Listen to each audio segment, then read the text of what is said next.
जय श्री कृष्ण मित्रों, स्वागत है आपका श्रीमद् भगवद गीता की एक नई श्रृंखला भगवद गीता की सीख में। श्रीमद् भगवद गीता और भगवद गीता के ज्ञान के बारे में आपने बहुत से लोगों से सुना होगा, लेकिन फिर भी अक्सर आपके मन में यह संशय अवश्य रहता होगा कि आप भगवद गीता का अर्थ सही से नहीं समझ पाते या फिर अपने जीवन की वर्तमान परिस्थितियों के अनुसार भगवद गीता के ज्ञान को ग्रहण नहीं कर पाते, अपने रोजमर्रा के जीवन में इसका उपयोग नहीं कर पाते।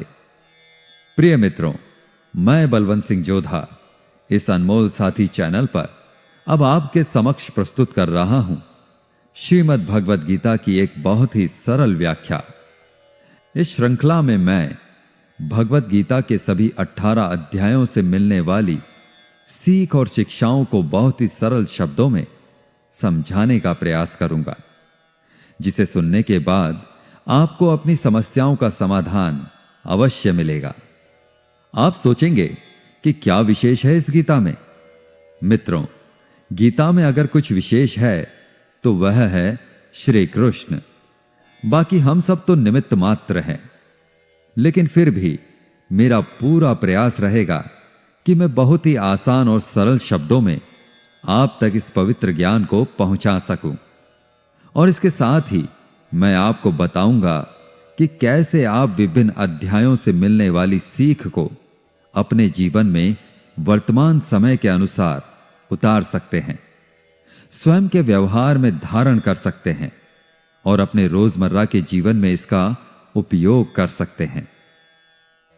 तो चलिए, मैं बलवंत सिंह जोधा आपको ले चलता हूं भगवद गीता के 18 अध्यायों की इस श्रृंखला की अलौकिक यात्रा पर। साथियों, शास्त्र कहते हैं कि मनुष्य अगर गिरना चाहे तो असुरों से नीचे गिर सकता है, और अगर उठना चाहे तो देवताओं से भी ऊपर उठ सकता है। मनुष्य ही सृष्टि में एकमात्र प्राणी है जो परमात्मा तक की दूरी तय कर सकता है।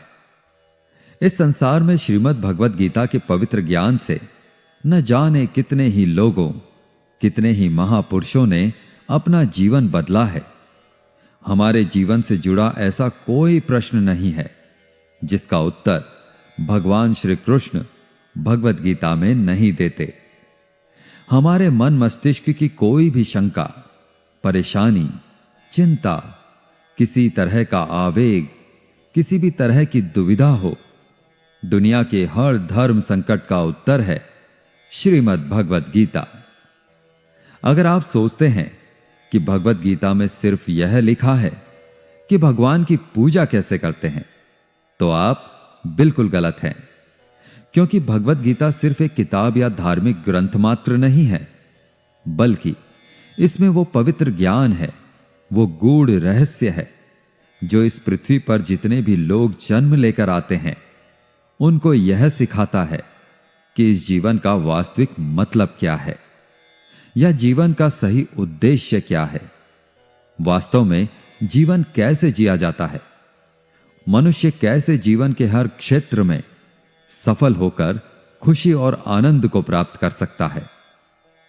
भगवद गीता के ज्ञान ने एक दुखी और मन से हारे हुए, धनुष नीचे गिरा देने वाले अर्जुन को महाभारत के महान युद्ध का सर्वश्रेष्ठ योद्धा और विजेता बनाया।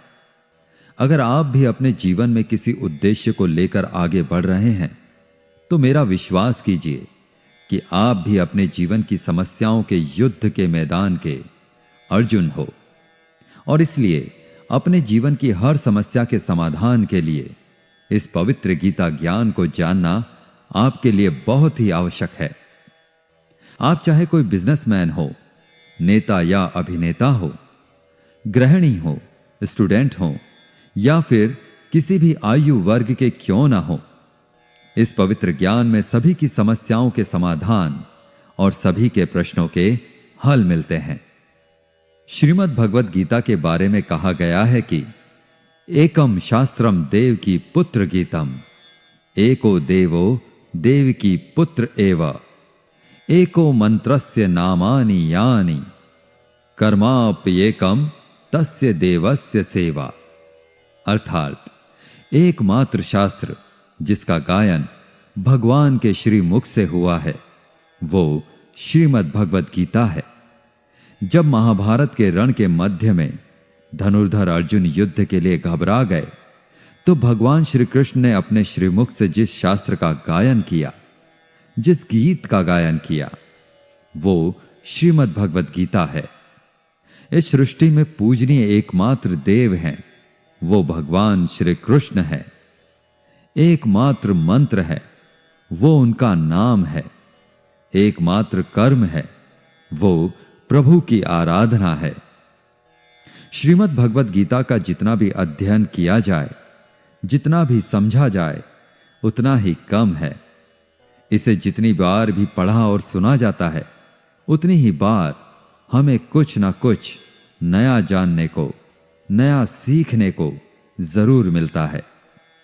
इसलिए आपको शांति से बैठकर आंखें बंद करके इस वीडियो की पूरी बातों को जब तक समझ में ना आ जाए तब तक बार बार सुनकर अपने मस्तिष्क में बिठा लेना चाहिए।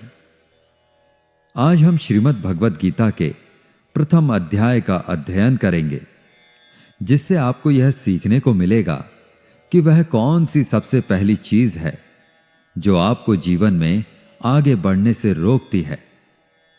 भले ही आपको बहुत सारा ज्ञान प्राप्त हो, आप में बहुत सारी योग्यताएं हो, लेकिन उस एक चीज की वजह से सही निर्णय नहीं ले पाते हैं या सही विकल्प का चयन नहीं कर पाते हैं और अपने काम में असफल हो जाते हैं। तो आइए शुरू करते हैं श्रीमद् भगवद गीता का प्रथम अध्याय। श्रीमद् भगवद गीता अध्याय 1, अर्जुन विषाद योग। कुरुक्षेत्र के युद्ध स्थल में सेना का निरीक्षण।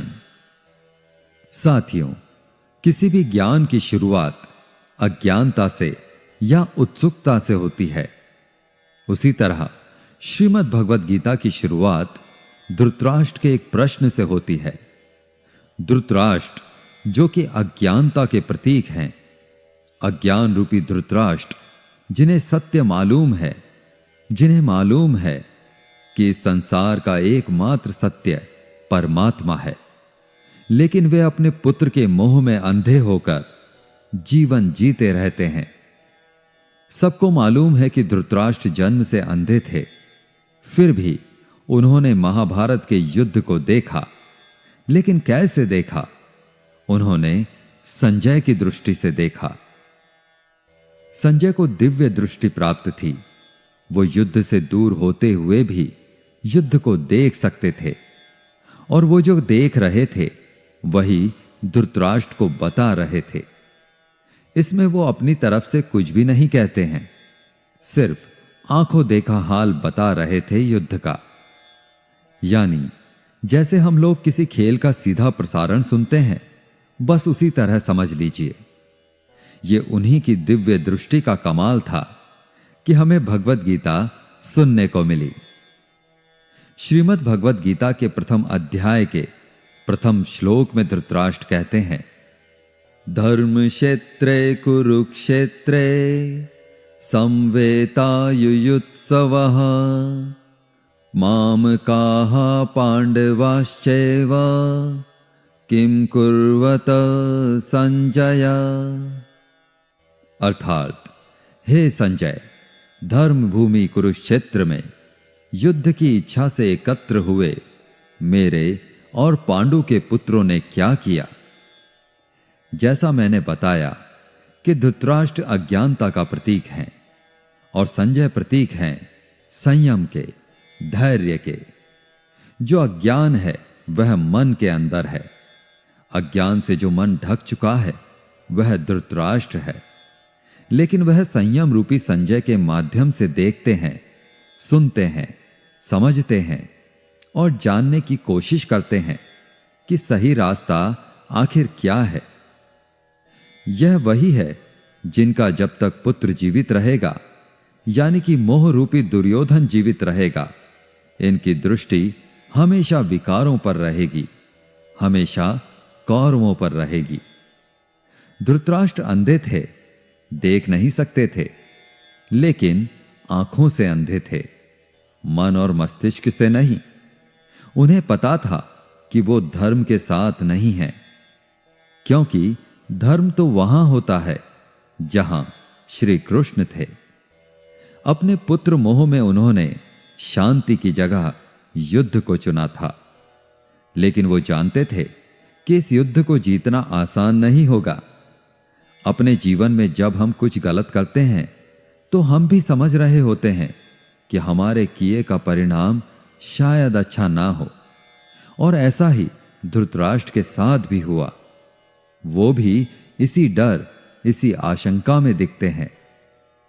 संजय आंखों देखा हाल बताते हुए उत्तर देते हैं, दृष्ट्वा तु पांडवानीकं व्यूहं दुर्योधनस्तदा आचार्यमुपासंगम्य राजा वचनं ब्रवीत। अर्थात, हे राजन, दुर्योधन पांडवों की सेना के व्यूह को देख रहे हैं और ये बात गुरु द्रोणाचार्य को जाकर कह रहे हैं। मित्रों, दुर्योधन पांडवों की सेना के योद्धाओं के बारे में वर्णन करने के साथ साथ अपनी सेना के महारथियों के बारे में भी गुरु द्रोणाचार्य को बताते हैं। इससे हमें यह पता चलता है कि चाहे शत्रु हो या शत्रु के समान कोई समस्या, उसके बारे में हमें पूरी जानकारी लेनी चाहिए। समस्या के हर अंग, हर पहलू के बारे में हमें पता होना चाहिए। साथ ही हमें पता होना चाहिए कि हमारी अपनी ताकत क्या है, हमारे पास कौन कौन से विकल्प हैं जिससे आप उस समस्या पर विजय पा सकते हैं। समस्या और उसका समाधान दोनों के बारे में विचार करना चाहिए, जैसा कि दुर्योधन कर रहे थे। श्रीमद् भगवद गीता के प्रथम अध्याय के प्रथम भाग में महाभारत के चरित्रों की बात हो रही है। यहां पर प्रत्येक महारथी की बात हो रही है। कौन सा महारथी जो है वो जाकर के शंख बजा रहा है, कौन सा महारथी जो है वो सेना के बारे में बता रहा है। चारों तरफ युद्ध शुरू करने के लिए शंखनाद हो रहे हैं। कौरवों में दुर्योधन बहुत खुश हो रहा था, क्योंकि उसके पास बहुत ही बड़ी सेना थी। भीष्म पितामह थे, गुरु द्रोणाचार्य, गुरु कृपाचार्य और कर्ण जैसे बड़े बड़े योद्धा थे। पांडवों की सेना में अनुराग रूपी अर्जुन, भाव रूपी भीम, धर्म रूपी युधिष्ठिर सहित पांचों पांडव, भगवान श्री कृष्ण और अभिमन्यु आदि थे। यह युद्ध पूरी तरह से पारिवारिक युद्ध ही था।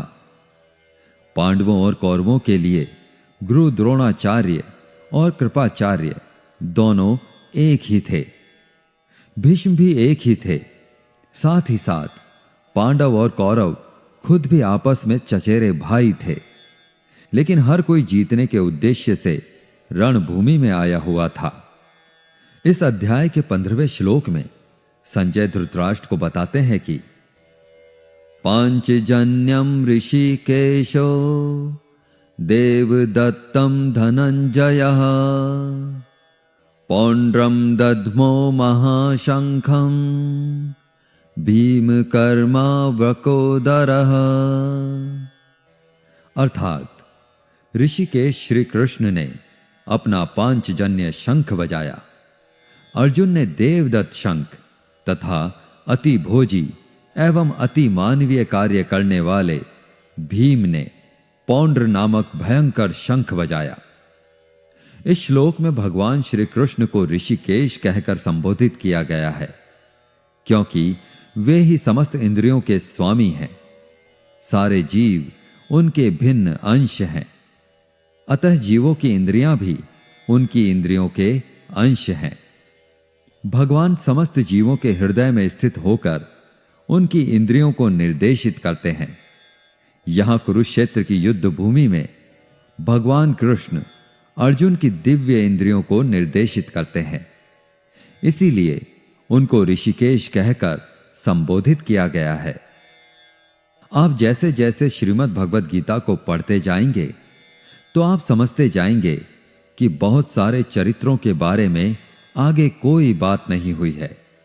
सिर्फ भगवान श्री कृष्ण और अर्जुन का संवाद ही सिमट कर रह जाता है, क्योंकि भगवान के श्रीमुख से जो शास्त्र निकला है वह सिर्फ और सिर्फ अनुरागी अर्जुन के लिए था। जब हम इसी प्रथम अध्याय के दूसरे भाग में आते हैं तो फिर बात होती है धनुर्धर अर्जुन की दुविधा की, उनके दुख और संशय की, उनके विषाद की। इसीलिए इस प्रथम अध्याय का नाम है अर्जुन विषाद योग। अर्जुन जो है वो भगवान श्री कृष्ण से कहते हैं कि आप जो मेरा रथ है उसको ले जा करके दोनों सेनाओं के बीच में खड़ा कर दीजिए, मध्य में खड़ा कर दीजिए। मैं देखना चाहता हूं कि कौन कौन से योद्धा जो हैं वो इस युद्ध भूमि में आए हुए हैं। भक्त वत्सल भगवान श्री कृष्ण जो अपने परम मित्र अर्जुन के लिए इस युद्ध में उनका सारथी बनना स्वीकार करके अर्जुन के साथ सारथी के रूप में रथ पर स्थित हैं, वो अर्जुन के आग्रह के अनुसार रथ को दोनों सेनाओं के मध्य में ले जा करके खड़ा कर देते हैं। अर्जुन देखते हैं कि युद्ध भूमि में दोनों तरफ जो है उनके अपने हैं। कोई काका है, कोई मामा है, कोई गुरु है, कोई भाई बंधु है। अर्जुन ने युद्ध के मैदान में जहां भी देखा वहां दोनों तरफ ही सिर्फ परिवार वाले नजर आ रहे थे। यह देखकर अर्जुन बहुत दुखी और व्याकुल हो जाते हैं। उनके हाथ से उनका धनुष गांडीव छूटकर गिर जाता है। उनकी त्वचा जलने लगती है, उन्हें बुखार आ जाता है। समझ में नहीं आता कि यह कैसा युद्ध है जिसमें दोनों तरफ अपने ही लोग खड़े हुए हैं। अर्जुन को भी भ्रम हो जाता है और बहुत ही दुखी होकर वो भगवान श्री कृष्ण के समक्ष अपने दुख और दुविधा को प्रकट करते हैं। अर्जुन कहते हैं, हे केशव, मैं कैसे यह युद्ध कर सकता हूं? इस युद्ध भूमि में युद्ध के लिए एकत्रित हुए ये सब तो मेरे अपने ही हैं। मैं कैसे पितामह भीष्म और गुरु द्रोणाचार्य से युद्ध करूंगा, क्योंकि ये दोनों तो मेरे पूजनीय गुरुदेव हैं। इसलिए इन गुरुजनों को मारने से तो अच्छा है मैं भिक्षा मांगकर जीवन यापन करूं। हे मधुसूदन, जिन कौरवों से मैं युद्ध करने जा रहा हूं वे सब धृतराष्ट्र के पुत्र मेरे भाई ही तो हैं, मेरे अपने ही हैं। इन सबको मारने से तो अच्छा है कि मैं सन्यासी बन जाऊं। अपने ही कुल का विनाश करके मैं कैसे सुखी रह सकता हूं? हे कृष्ण, मुझे कुछ समझ नहीं आ रहा है। मेरी बुद्धि भ्रमित हो रही है, मेरा सिर फटा जा रहा है, मेरे पैर कांप रहे हैं, यहां तक कि मैं खड़ा भी नहीं रह पा रहा हूं। मेरी त्वचा जल रही है, मेरा गांडीव धनुष मेरे इन हाथों से छूट रहा है। मैं कुछ भी समझ पाने में समर्थ नहीं हूं। मुझे तो इस युद्ध का लक्षण और परिणाम भी उल्टा ही दिख रहा है, विपरीत ही दिख रहा है। मैं अपने ही कुल को मार करके कल्याण को नहीं पाना चाहता, और कुल को मारने से कब कल्याण मिलता है? नहीं कृष्ण, मैं यह युद्ध नहीं कर सकता। धनुर्धर अर्जुन भगवान श्री कृष्ण को अपने से कम समझते हैं, क्योंकि अर्जुन ने अब तक भगवान श्री कृष्ण को सिर्फ अपना मित्र माना, सखा माना, इससे ज्यादा नहीं माना। अर्जुन को नहीं पता था कि इसी भगवत गीता में आगे चलकर 11वें अध्याय में इसी अर्जुन को, जो अनुराग का रूप है, उसे भगवान के विराट विश्व रूप के दर्शन होने वाले हैं। धनुर्धर अर्जुन जो है वो अपनी तरफ से तरह तरह के तर्क देते हैं कि अगर यह युद्ध हुआ तो करोड़ों लोग मारे जाएंगे। जो सैनिक और योद्धा इस युद्ध में मारे जाएंगे उनकी स्त्रियों का क्या होगा? समाज कैसे आगे बढ़ेगा? और भी बहुत सी बातें अर्जुन ने विस्तार से कही। कुल मिलाकर अर्जुन चाहते हैं कि कैसे भी मैं इस युद्ध से वापस चला जाऊं या इस युद्ध को टाल दिया जाए, लेकिन यह युद्ध अब टाला नहीं जा सकता था, क्योंकि यह युद्ध ना हो इसके लिए पहले ही कई प्रयास किए जा चुके थे। यहां तक कि स्वयं श्री कृष्ण ने दुर्योधन और कौरवों को समझाने का प्रयास भी किया था, मगर दुर्योधन के अहंकार और धृतराष्ट्र के अपने पुत्र दुर्योधन के प्रति मोह ने इस युद्ध को अपरिहार्य बना दिया था। अर्जुन ने अपनी तरफ से हर वो तर्क दिया कि यह सब मेरे अपने हैं, मेरे परिवार के हैं, इनको मार करके मुझे क्या मिलेगा? मैं अपने ही लोगों को युद्ध में नहीं मार सकता। मुझे इस भूमि के साम्राज्य के लिए तो क्या, अगर कोई तीनों लोगों का साम्राज्य भी दे दे तो भी मैं ऐसा युद्ध नहीं करूंगा जिसमें मुझे अपनों को मारना पड़े। अर्जुन त्रिलोकों का साम्राज्य भी नहीं लेना चाहते हैं, वो उसको भी नकार रहे हैं। तो भगवान श्री कृष्ण अर्जुन को आखिर ऐसा क्या देने वाले हैं कि अर्जुन तैयार हो जाएंगे, मान जाएंगे कुरुक्षेत्र की इस युद्ध भूमि में उतरने के लिए? सब कुछ विस्तार से जानेंगे श्रीमद् भगवद गीता के आने वाले अध्यायों में। प्रथम अध्याय के अंत में अर्जुन जो है वे हताश और निराश होकर के रथ में पीछे जाकर बैठ जाते हैं। अर्जुन को उस पूरी सेना के निरीक्षण में अपने सगे संबंधी दिखाई देते हैं, परिवार दिखाई देता है जिनको मारना है। जहां तक हमारे संबंध होते हैं वहीं तक हम अपनी दुनिया मानते हैं। अर्जुन को मालूम नहीं था कि जो उनके मित्र श्री कृष्ण हैं वे स्वयं भगवान हैं, और अर्जुन को जब यह मालूम चलने लगता है तो वे गिड़गिड़ाने लगते हैं, क्षमा मांगने लगते हैं। अर्जुन बहुत सारे संशयों या उलझनों के बीच में उलझ चुके थे, युद्ध नहीं करना चाहते थे, लेकिन भगवान श्री कृष्ण ने उनकी हर समस्या, हर शंका का समाधान किया। दोस्तों, श्रीमद् भगवद गीता के प्रथम अध्याय से हमें यह सीखने को मिलता है कि वास्तविकता हमारी सोच से अलग होती है। हमें नहीं पता होता कि जब हम कोई काम करने का निश्चय लेकर जा रहे होते हैं तो वहां पर क्या हो सकता है। जब हम किसी बुरी चीज का सामना करते हैं तो हम संयम खो बैठते हैं और घबरा जाते हैं। घबरा जाने के बाद हम हमारा ही असली रूप भूल जाते हैं। इसी तरह हमारे शरीर, हमारे मन में भी अच्छाई और बुराई का युद्ध निरंतर चलता रहता है। धर्म क्षेत्र और कुरुक्षेत्र दोनों हमारे ही भीतर उपस्थित होते हैं, जिनके कारण हमारे मन में भी अर्जुन की ही भांति तरह तरह के संशय, तरह तरह के भ्रम उत्पन्न होने लगते हैं। इन संशयों से उबरने के लिए श्रीमद् भगवद गीता के ज्ञान के माध्यम से भगवान श्री कृष्ण की शरण में जाने का मौका मिलता है। इस प्रकार आप जो पाप हैं, जो बुरे कर्म हैं, उन्हें पीछे छोड़ने लगते हैं तथा पुण्य के साथ, अच्छे कर्मों के साथ आगे बढ़ने लगते हैं और अपने ही क्षेत्र को, जो अपना शरीर है, अपना मन है, उसे धर्म क्षेत्र बना लेते हैं। लेकिन अगर आप विकारों के साथ, बुराइयों के साथ चलते हैं, काम, क्रोध, लोभ, मोह के साथ चलते हैं, तो आप अपने शरीर, अपने ही मन को कुरुक्षेत्र बना लेते हैं। भले ही अर्जुन युद्ध कला में निपुण थे, सर्वश्रेष्ठ थे, और भले ही वे युद्ध करने के लिए मैदान में धनुष उठाकर चले आए थे, लेकिन युद्ध सिर्फ हथियारों के चलाना जानने से नहीं होता, उसके लिए दृढ़ निश्चय भी चाहिए होता है। अपनी भावनाओं पर नियंत्रण चाहिए होता है।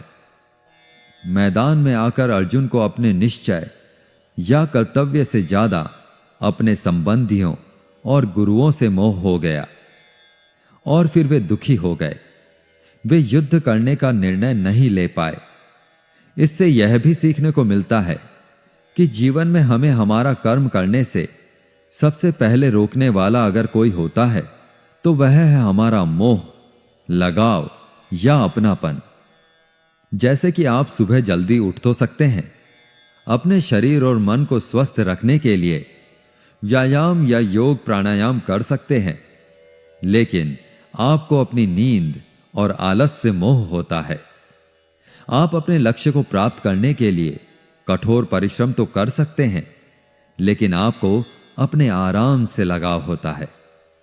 अर्जुन एक क्षत्रिय थे और युद्ध करना ही उनका कर्म था, और वह युद्ध करने में बहुत अच्छी तरह से अभ्यस्त भी थे, लेकिन वे मोह में आकर, लगाव में आकर अपना कर्म भूल गए। इसलिए अगर जीवन में आपको चुनौतियों से लड़ना है तो आपको अपने लगाव का बलिदान करना आना चाहिए। दोस्तों, इसको आप इस तरह से भी समझ सकते हैं। मान लो आप किसी से बहुत प्रेम करते हैं, लेकिन वह मनुष्य आपके प्रेम की कद्र नहीं करता। ऐसे में आपको उसका प्रेम पाने का मोह नहीं होना चाहिए, क्योंकि लगाव किसी भी तरह का हो, जब तक वह है, आप अपने जीवन के अर्जुन नहीं बन पाओगे। साथियों, आशा है आपको श्रीमद् भगवद गीता के प्रथम अध्याय की यह सरल व्याख्या जरूर पसंद आई होगी और आपको इससे बहुत कुछ सीखने को भी मिला होगा। इस वीडियो से आपने क्या सीखा, हमें कमेंट करके जरूर बताएं। अगर इस वीडियो में मुझसे कोई भी त्रुटि या गलती रह गई हो तो मैं क्षमा प्रार्थी हूं। मिलते हैं जल्दी ही श्रीमद् भगवद गीता के दूसरे अध्याय की आसान और सरल व्याख्या के साथ। तब तक के लिए अपना ध्यान रखें, स्वस्थ रहें, प्रसन्न रहें। जय श्री राधे कृष्ण। राधे राधे।